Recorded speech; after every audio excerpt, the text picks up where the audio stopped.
Bismillahirrahmanirrahim. Hari ini kita bahas surah Al-Baqarah, melanjutkan pertemuan di bulan kemarin, yaitu ayat 102 sampai 105 insyaallah. Al-Baqarah 102 yang tadi kita baca, Allah Subhanahu wa taala menjelaskan secara gamblang sangat jelas, wattabu ma tatlus syayatinu ala mulki Sulaiman wa ma kafara Sulaimanu walakinna syayatina kafaru. Dan mereka mengikuti apa yang dibaca oleh setan di masa kerajaan Sulaiman. Dan mereka mengatakan, siapa ini mereka? Ini adalah orang-orang Yahudi, ya, bahwa Sulaiman itu mengerjakan sihir. Padahal Nabi Sulaiman tidak kafir, tidak mengerjakan sihir. Jadi hanya setan-setanlah yang kafir yang mengerjakan sihir. Mari kita lihat di dalam tafsirnya, itu secara ringkas terjemahan dari Departemen Agama dalam tafsir Jalalain secara ringkas. Jadi di ayat ini Allah Subhanahu wa taala menjelaskan bagaimana kisah Nabi Sulaiman alaihissalam. Nabi Sulaiman ini seorang nabi yang memiliki keistimewaan. Di antara keistimewaannya, Nabi Sulaiman ini adalah diajarkan memiliki mukjizat yang luar biasa, kerajaannya besar, ya, kemudian memiliki menundukkan makhluk-makhluk, bukan hanya manusia tapi juga binatang dan jin. Nah itulah. Nah Nabi Sulaiman ini memiliki apa yang dimiliki ilmunya itu dicatat dalam buku-buku yang dalam sebuah tafsir dijelaskan ditaruh di bawah singgasananya, di bawah kerajaannya, ya, kursinya. Lalu setelah Nabi Sulaiman wafat, nah dalam sebuah tafsir ini dijelaskan diambillah buku-buku itu yang dijadikan bagi para tukang sihir, ya, untuk menyebarluaskan ilmu-ilmu yang gaib, tetapi tambahan-tambahannya itu banyak. Nah itu diantaranya, ya, itu dalam tafsir Jalalain juga dijelaskan menurut Ibnu Abbas, ya, mereka itu yang mengajarkan, ya, ilmu-ilmu yang ada buku-buku terpendam katanya di bawah singgasanya Nabi Sulaiman itu, lalu diajarkan kepada ahli nujum, kepada ahli-ahli sihir. Ya, di dalam tafsir Al-Muyassar dijelaskan orang-orang Yahudi mengikuti apa yang dibisikkan setan-setan kepada tukang-tukang sihir di masa kerajaan Sulaiman waktu itu. Jadi ikut kepada Nabi Sulaiman. Nah, Nabi Sulaiman itu nabi yang tidak pernah mengajarkan ilmu sihir, tidak pernah belajar sihir. Tapi orang-orang Yahudi mengatakan Nabi Sulaiman itu nabi yang kafir, nabi yang memiliki ilmu sihir. Ya kan? Itu klaim mereka. Padahal langsung Allah jawab di ayat ini bahwa yang kafir itu adalah orang Yahudi, orang setan-setan yang mengajarkan ilmu sihir. Ya kan? Demikian pula orang Yahudi juga sama, yang diturunkan dua malaikat, Harut dan Marut. Apa ini, siapa Marut dan Marut, nanti kita jelaskan, ya, di sebuah negeri namanya Babilonia. Babilonia ini di Irak. Ini ujian cobaan dari Allah kepada hamba-hamba Allah yang taat, ya. Nah, mari kita lihat Harut dan Marut di apa yang saya banyak kirim tuh. Ya, siapa ini Harut dan Marut? Para mufassir berlainan pendapat, ya, tentang Harut dan Marut. Ada yang mengatakan dia adalah malaikat. Ada juga yang mengatakan dia adalah orang soleh seperti malaikat. Ada pula yang mengatakan dua orang ini orang yang jahat pura-pura soleh seperti malaikat. Kaum Yahudi berpendapat dua malaikat yang disebut dalam ayat Harut dan Marut istilah dari Jibril dan Mikail. Nah tuh jahatnya Yahudi itu. Harut Marut itu ya Jibril Mikail. Dalam pandangan mereka, kedua malaikatnya mengajarkan sihir kepada Nabi Sulaiman. Allah mendustakan tuduhan Yahudi dan memberitahu kepada Nabi Muhammad SAW bahwa Jibril Mikail tidaklah melakukan sihir. Allah juga mensucikan Nabi Sulaiman dari tuduhan palsu menyebarkan sihir kepada manusia. Allah memberitahu kepada Bani Israel bahwa sihir merupakan perbuatan setan yang diajarkan kepada manusia di Babelonia, dan yang mengajarkan itu dua laki-laki, yaitu Harut dan Marut. Imam Al-Qurtubi berpendapat kata Harut dan Marut dalam ayat 102 Al-Baqarah adalah pengganti dari kata setan. Gitu.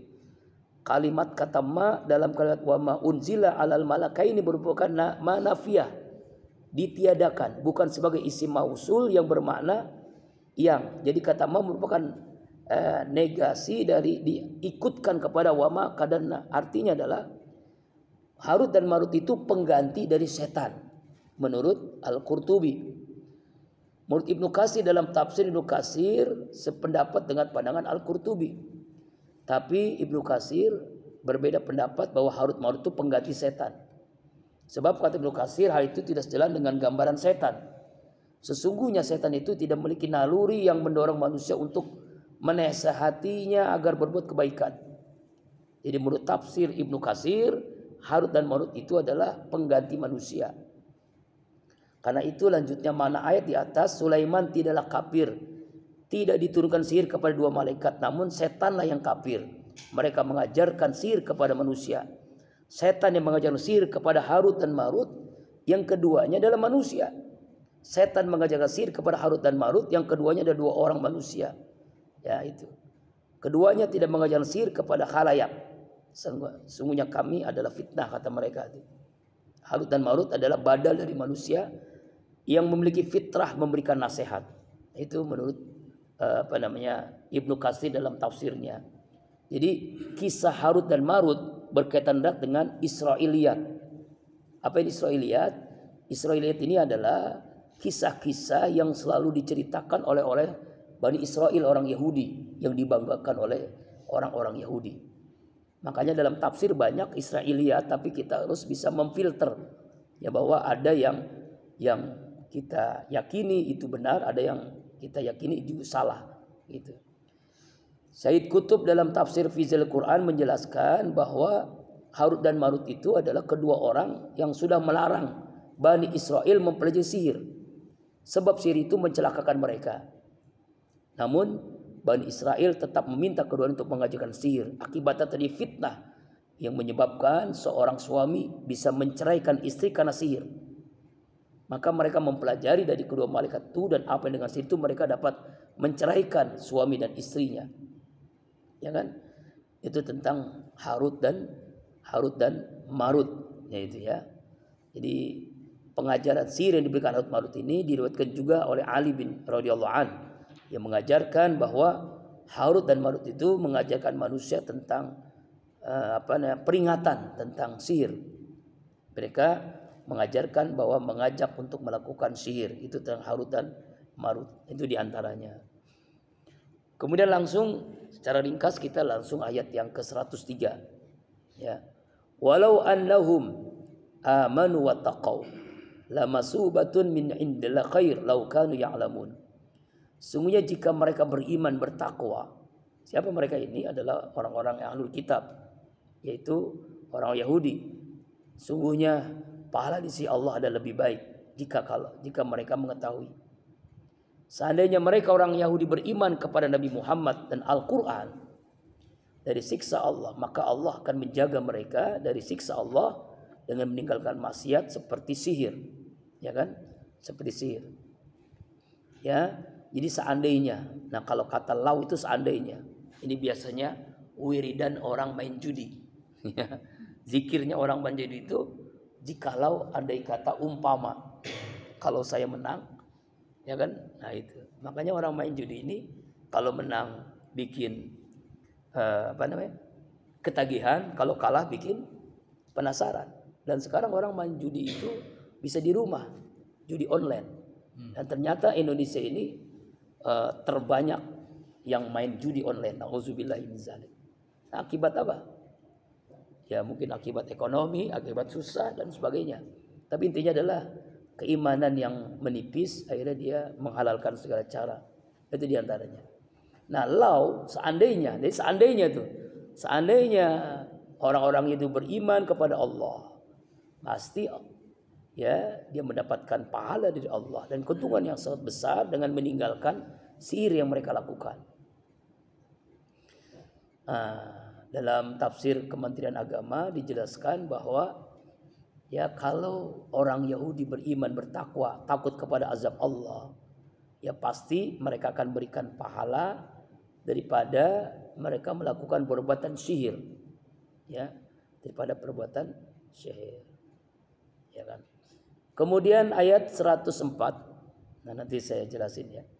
Ya ayyuhalladzina amanu, wahai orang-orang yang beriman, la taqulu ra'ina, jangan kalian katakan ra'ina.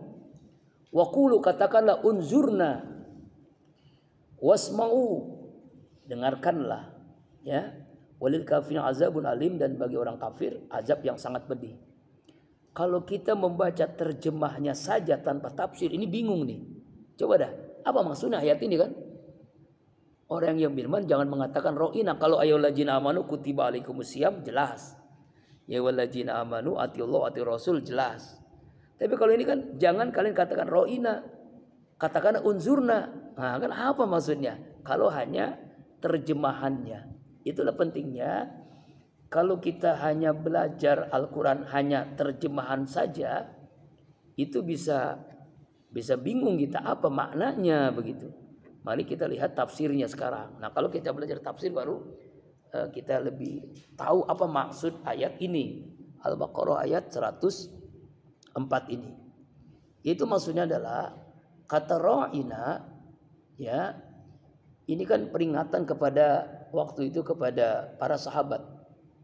Ya walladzina amanu. Berarti ayat ini turun di Madinah. Jadi kalau kita melihat ciri ayat Madaniyah, itu biasanya diawali dengan kalimat ya ayyuhalladzina amanu. Kalau ayat itu turun di Mekah atau Makkiyah, itu dengan ya ayyuhan nas. Kenapa? Karena masih banyak, ada mukmin, ada muslim, ada kafir. Makanya ya ayyuhan nas. Kalau di Madinah ya ayyuhalladzina amanu. Nah, itu bedanya. Nah, hai orang-orang yang beriman, jangan kalian mengatakan pada Rasul Nabi Muhammad SAW kalimat ro'ina. Perhatikanlah kami dan pahamkanlah. Karena orang-orang Yahudi biasa mengucapkan kalimat kepada Nabi Muhammad dengan meliukkan lidahnya. Mereka mengucapkan kalimat ro'ina, tapi maksudnya adalah ru'una. Kau bodoh. Jadi bukan ro'ina artinya perhatikan, dengarkan, tapi ru'una. Jadi membalikkan kata orang Yahudi itu ru'una. Engkau bodoh, sangat bodoh. Lebih daripada, nauzubillah ya, kalimat bodoh. Goblok lah kata orang Betawi itu ya. Bodoh banget gitu. Ru'una gitu. Karena itu katakan kepada orang beriman, apa? Unzurna, perhatikanlah. Berjanjilah. Itu maksudnya, ya. Dengarkan, pahami Al-Quran. Bagi orang-orang yang mengingkarinya akan mendapatkan azab yang sangat pedih. Ya, artinya Allah Subhanahu wa taala dalam tafsir Ibnu Katsir dijelaskan melarang hamba-hamba Allah yang beriman jangan sampai menyerupai orang-orang kafir dalam ucapan, dalam perbuatan. Man tasabba qaumun fahuwa minhum. Siapa orang yang menyerupai sebuah kaum, maka dia termasuk kaum itu. Baik menyerupai dalam ucapan, dalam perbuatan misalnya. Nah, itu juga termasuk tasabuh namanya. Tasabuh kepada ucapan perbuatan orang-orang kafir. Maka Allah larang. Ya, Allah larang. Karena itu orang-orang Yahudi biasanya menambahi sesuatu dengan apa yang ada dalam kitab Taurat. Ya, orang Yahudi itu sama dengan orang-orang Nasrani menambah-nambah, mengurang-urangi, ya, menghapuskan ayat di dalam kitab Injil. Itu juga orang Yahudi. Apa maksudnya? Maksudnya untuk merendahkan, ya, merendahkan. Bagi mereka laknat Allah gitu. Jika mereka mengatakan dengarkan kami, maka mereka mengatakan ro'ina dengan menyembunyikan celaan. Ro'una. Nah, itu maksud ro'ina itu ro'una. Begitulah. Itulah orang-orang Yahudi ahlul kitab mengubah ucapan-ucapan. Mereka memang biasa mengubah begitu. Makanya kita jangan sampai ya termasuk orang yang tasabbuh, ikut-ikutan, baik ucapan ataupun perbuatan mereka. Gitu. Kan kadang-kadang kita tuh nggak sadar mengikuti ucapan perbuatan mereka. Misalnya nih, kalau ada acara peringatan hari besar mereka gitu kan, kita kan ikut-ikutan. Yang kemarin kan MUI sudah mengeluarkan istima fatwa kan, mengucapkan kalimat salam sejahtera, kemudian kalimat-kalimat salam orang-orang Yahudi, orang Nasrani, orang Hindu, Buddha. Nah itu fatwanya haram kan. Alhamdulillah tuh fatwa turun juga, padahal harusnya dari dulu-dulu gitu kan. Padahal pemimpin kita tuh, pejabat-pejabat kita tuh biasa mengucapkan setelah assalamualaikum. Pemimpin dengan kita sekarang. Ya sekarang ya, dulu enggak ya? Dulu enggak kan? Pak Harto enggak pernah ya? Pak Harto enggak pernah ya? Iya. Salam kebajikan. Nah, ya kayak begitu salam kebajikan itu kan. Nah, itu yang orang om tante gitu. Saya tahu karena saya pemain kenal. Oh gitu ya? Swastiastu, Om Nando Buddhaya. Oh ya, gitu kan. Gitu kan. Nah, itu. Ya, dulu enggak pernah kan ya, pemimpin dulu enggak ada ya? Oh iya, sekarang ini. Makanya saya bingung kenapa diharamkan itu makanya. Ya karena memang isinya itu udah apa namanya ya? Kita itu udah komplit sebenarnya. Assalamualaikum warahmatullahi wabarakatuh itu semuanya udah merangkum doa. Kenapa haram? Karena itu ucapan-ucapan yang orang-orang kafir yang melakukan itu kepada umatnya. Ya kan? Iya, itu haramnya. Ya kan, itu melanggar batasan toleransi. Kan jelas dalam surah Al-Kafirun kan. Qul ya ayyuhal kafirun la a'budu ma ta'budun wala antum abiduna ma a'bud wala ana abidu ma abattum wala antum abiduna ma a'bud lakum dinukum boleh. Nah, mencampur adukan akidah. Ya kan? Kalau saya itu adalah kalau mungkin kalau Pak. Kalau saya enggak. Iya. Karena itu menurut saya adalah menurut saya nih, beda enggak apa-apa. Menurut saya adalah itu adalah ucapan itu tidak ada hubungannya sama agama. Nggak ada hubungannya sama agama. Dari hati ini keluar ke mulut. Dari hati keluar ke mulut. Tapi nggak ada hubungannya. Bagi mereka mengucapkan assalamualaikum, nggak terus dia kemudian jadi kafir. Atau kebalikannya, kita mengucapkan salam sejahtera atau salam selamat pagi, lama-lama jadi haram nanti. Enggak, jadi begini Pak, jelas. Jadi kan ulama itu ngomong tuh nggak seorang. Namanya istima. Ya kan, untuk menetapkan fatwa itu kan dari Ormas Muhammadiyah, NU Muhammadiyah, Persis, semuanya kan kumpul. MUI kan semua kelompoknya. Artinya untuk menetapkan sebuah fatwa itu mengatakan haram karena berdasarkan istihad mereka di sini sudah batasan melanggar toleransi dalam beragama. Batasannya kan jelas. Lakum dinukum waliyadin. Dalam urusan ini kan perubahan ucapan itu kan ada doa di situ, doa kepada umatnya, ya kan? Toleransi itu udah kebablasan, udah salah begitu. Sedangkan assalamualaikum itu luar biasa. Untuk kita, Pak. Iya. Kita assalamualaikum luar biasa. Oh iya. Tapi bayangin kalau kita itu berbangsa. Bukan. Maksudnya walaupun berbangsa, assalamualaikum itu sebenarnya sudah cukup. Nah, Pak Harto enggak pernah. Nah, itu kan Pak Harto enggak bermasalah. Iya, makanya. Gitu kan? Dan gak usah dibaksakan diadakan. Orang mengucapkan itu bukan berarti menurut saya bukan terus langsung diangkat. Kalau pada waktu saya orang pemimpin bangsa yang majemuk di dalam negara kita ini, agama Buddha, Hindu, Nasrani itu diakui, Pak. Iya, benar. Kalau sekarang kita bukan saya loh ya, saya pemimpin bangsa. Iya. Kemudian saya pemimpin bangsa dan yang hadir itu orang banyak di sini. Iya, betul. Ada orang Islam, ada Kristen. Assalamualaikum warahmatullahi wabarakatuh, kan? Udah cukup. Misalnya. Iya. Nah, bagaimana dengan rakyat kita yang lain? Itu kita ngomong ada di dalam satu forum gitu loh. Iya, saya paham. Tapi sebenarnya dengan salam itu juga sudah cukup sebenarnya. Insya Allah insya Allah orang-orang agama lain itu dengan sendirinya akan toleran kok. Ya bener lah. Gitu. Gampang aja, Amerika tuh presidennya nggak pakai assalamualaikum, negaranya nggak pecah. Apa ya? Di Amerika presidennya nggak pakai assalamualaikum, Amerika nggak pecah. That's the same. Jadi nggak ada masalah gitu, nggak usah deh. Kalau kita ucapkan tapi nggak perlu juga kita bilang bahwa berbangsa Karena majority is demokrasi majority. So, iya betul. Makanya kalau mengucapkan assalamualaikum pun di Amerika di Inggris juga nggak pecah gitu. Jadi mengucapkan juga nggak pecah juga. Masalahnya Indonesia 55% SD masalahnya. Itu jadi kita tasabuh itu jangan sampai pelan-pelan nggak terasa. Iya. Kalau kita S2, S3, saya nggak pengaruh, saya berilmu. Tapi bagaimana ya? Kan kita harus mikir kayak kita berbangsa pikir siapa majority.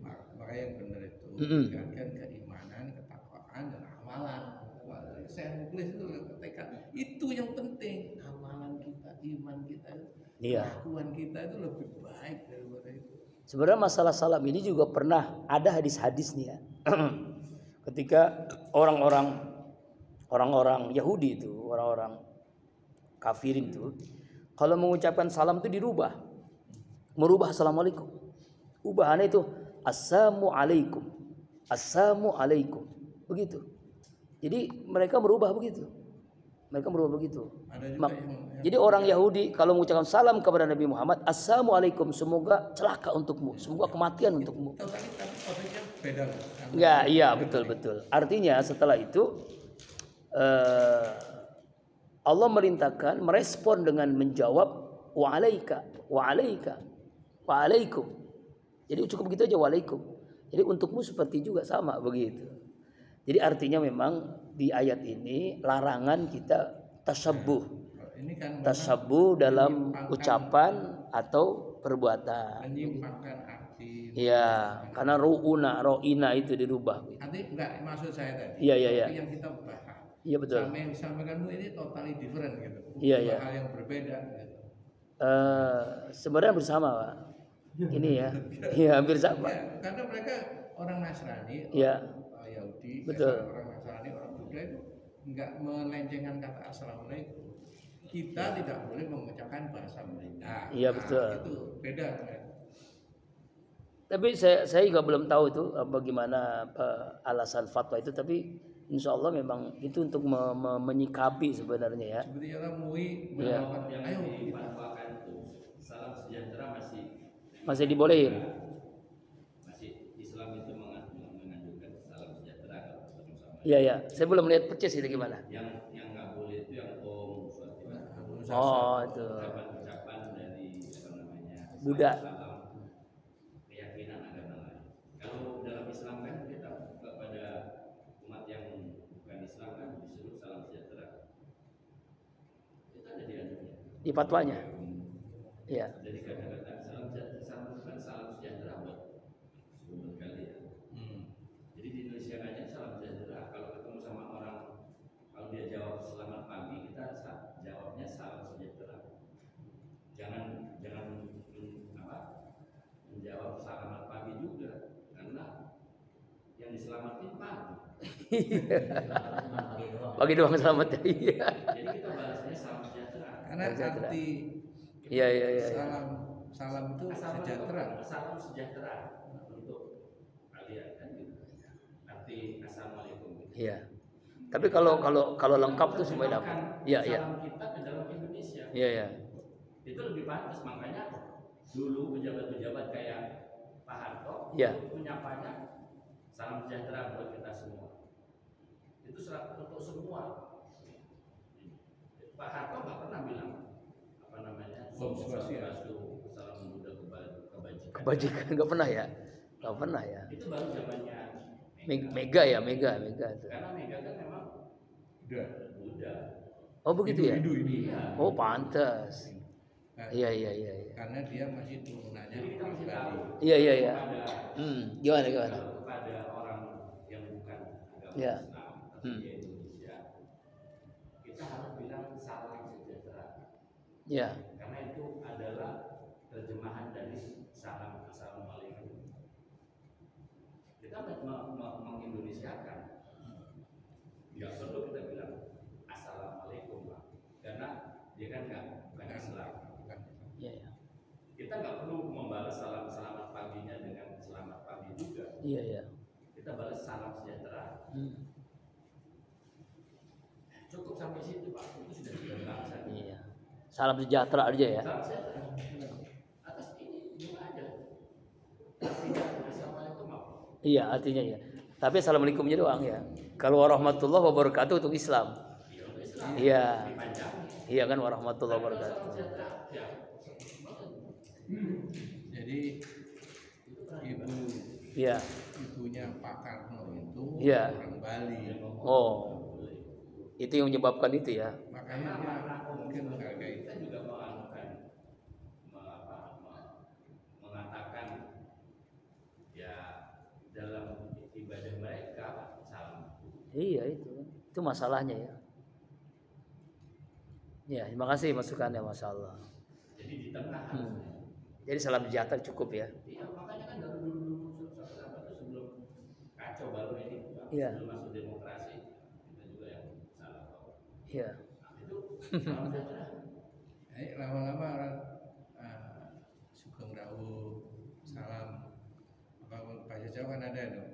Kalau mau bikin sedaya pinaringan rahayu. Wah, nanti dikira ini bukan agama ini bahasa Jawa. Bahasa Jawa ya. Selama itu konteksnya bukan beribadah, itu nggak ibadah, itu ucapan. Kita mau menerjemahkan. Beda sama Iya, ucapan selamat hari Natal, itu beda. Karena kita mengakui bahwa Yesus lahir di tanggal itu beda. Makanya saya bilang bingung sama ya, kalau mau netral salamnya apa namanya salamnya itu salam libur.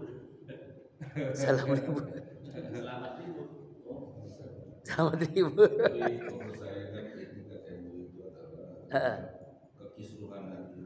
Iya betul. Kekisruhan besar. Keresahan di umat kan? Iya betul. Kalau apa namanya normatifnya sih kan nggak paham. Tapi yang kekisruhannya udah agak menajam jadi dicegah. Iya betul. Dicegah gitu aja. Saya baca di Facebook bingung juga. Itu ada usul fikihnya kalau kemudorotan apa ke Darul mafasid pada manfaatnya. wa jalbul masalih ya. Itu harus dikeluarkan. Iya. Dan kita kan Iya. makanya kan amal ma'ruf bukan cuma amal ma'ruf nahi munkar. Nah, munkar juga iya, betul. Islam era Jokowi satu. Marah. Betul. Makanya banyak. Sebenarnya bukan hanya itu ya benar. Ucapanmu itu Banyak banget ya. Yang lebih utama daripada itu maksud saya. Allah Akbar. Selesaikan dulu ya. Ya. Ya, kita lanjutkan. 105 sekarang.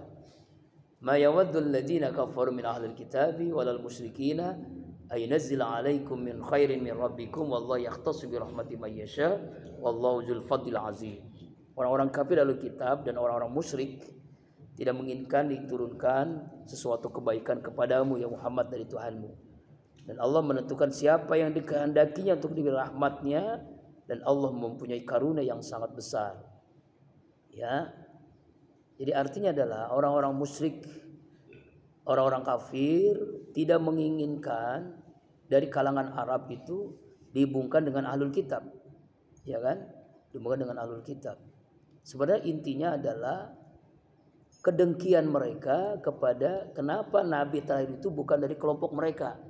Inilah hasud, iri hati dengki orang-orang Yahudi, gitu. Ya, karena itu orang-orang kafir lalu kitab itu dan orang musyrik. Jika Allah menurunkan kepada kalian sekecil kebaikan dari Allah dalam bentuk Al-Quran, ilmu atau yang lainnya, ya kan? Allah yang menghendaki kan? Allah yang menghendaki dengan rahmatnya, dengan kekuasaannya Allah menentukan siapa yang menjadi nabi dan rasul, ya kan? Jadi artinya adalah ya ini sebenarnya kedengkian orang-orang Yahudi ahlul kitab. Kenapa nabi terakhir itu bukan dari kelompok mereka? Kalau kita lihat kan awalnya kan Nabi Ibrahim nih. Nabi Ibrahim ini punya istri dua, Sarah dan Hajar.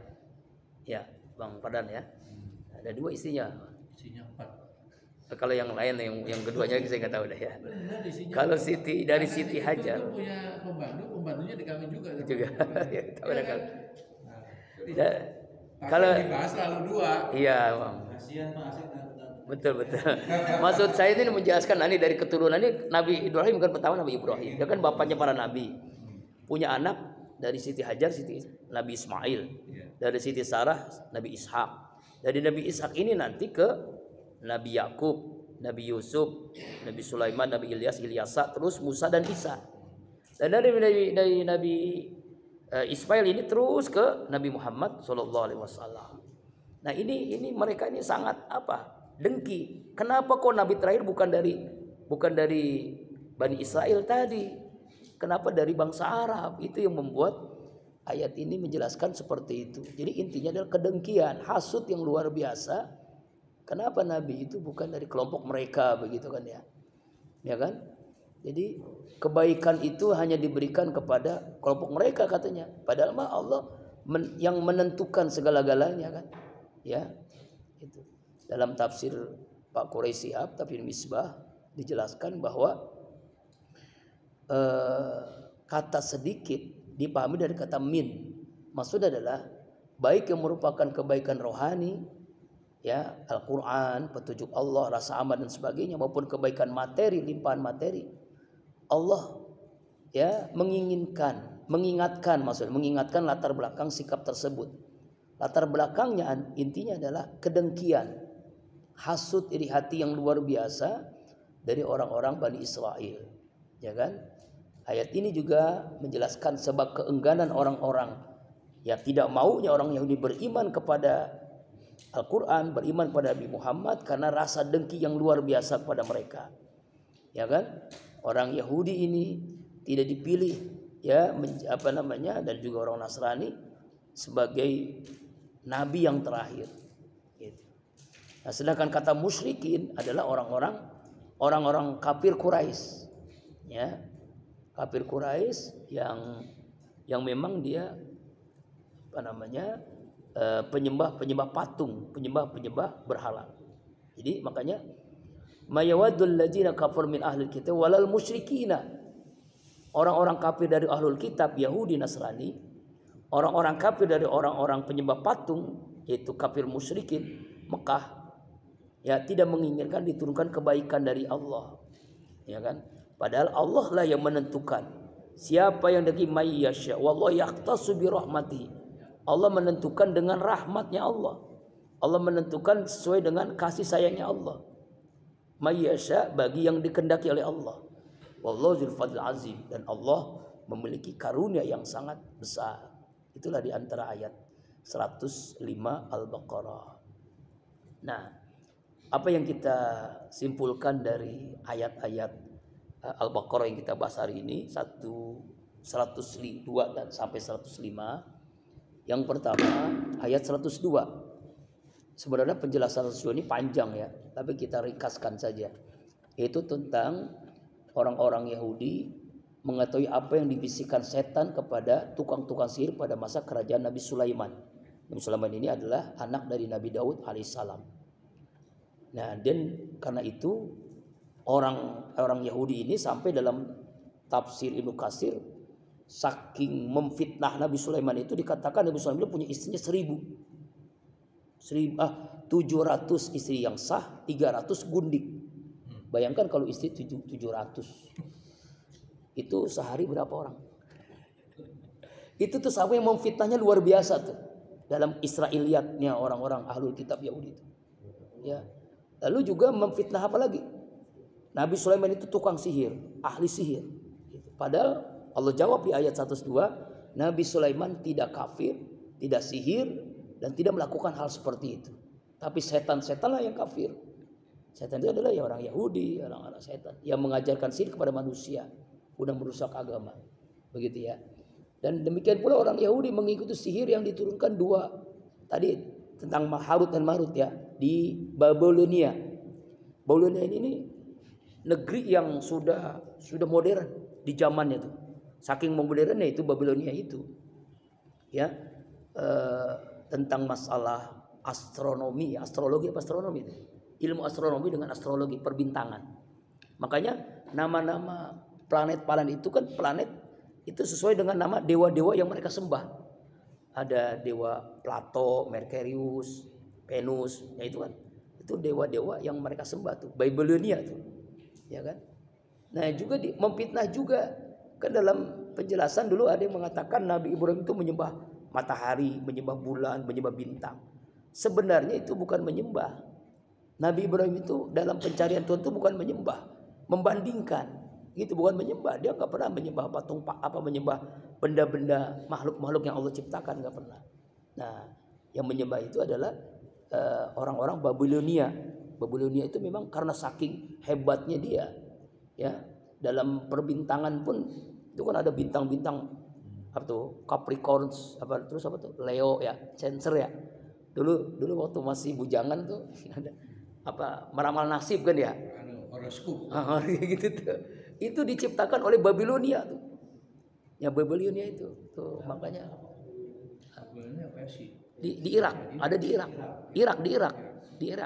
Babylonia itu. Dan itu iya. Budayanya sangat tinggi. Oh iya, makanya itu kepengetahuan dulu tuh. Allah Persia ya, Persia, Babylonia. Itu Allah jelaskan. Taman gantung. Dan di sana ada batu besar ditulis ininya. Apa tuh? Aturan kehidupan. Oh. Dilarang mencuri, dilarang ditulis. Jadi saya percaya bahwa itu adalah semacam kalau orang Jawa namanya mangsit itu yang ini. Dan memang rajanya yang menulis. Tapi tidak sejalannya waktu kan akhirnya yang disembah bukan Allah, gitu aja. Ya itu. Tapi awalnya ditulis. Ya masyarakatnya kan rusak. Kalau ketika seperti sekarang aja kalau kita menjauhi agama pasti akan rusak. Akan hancur. Karena tatanan itu akan hilang. Betul. Wallahu a'lam bishawab. Itu ya diantara kesimpulannya. Mudah-mudahan pas waktunya kita dapat mengambil ibrah dari ayat yang kita baca. Gimana? Yang di apa tadi di ayat berapa? Yang difitnah. Oh, fitnah. Yahudi itu bukan hanya Nabi Sulaiman. Iya. Nabi Isa itu juga difitnah juga. Mereka menganggap itu adalah anak haram. Iya.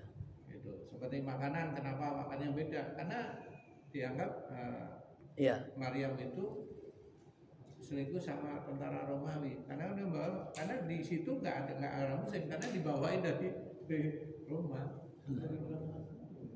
Sampai begitu ya, jahat. Menganggap Isa itu anak haram ya. Ya. Bagi mereka Nabi itu ya sampai Nabi Musa. Iya, ya nggak ada lagi kan. Iya.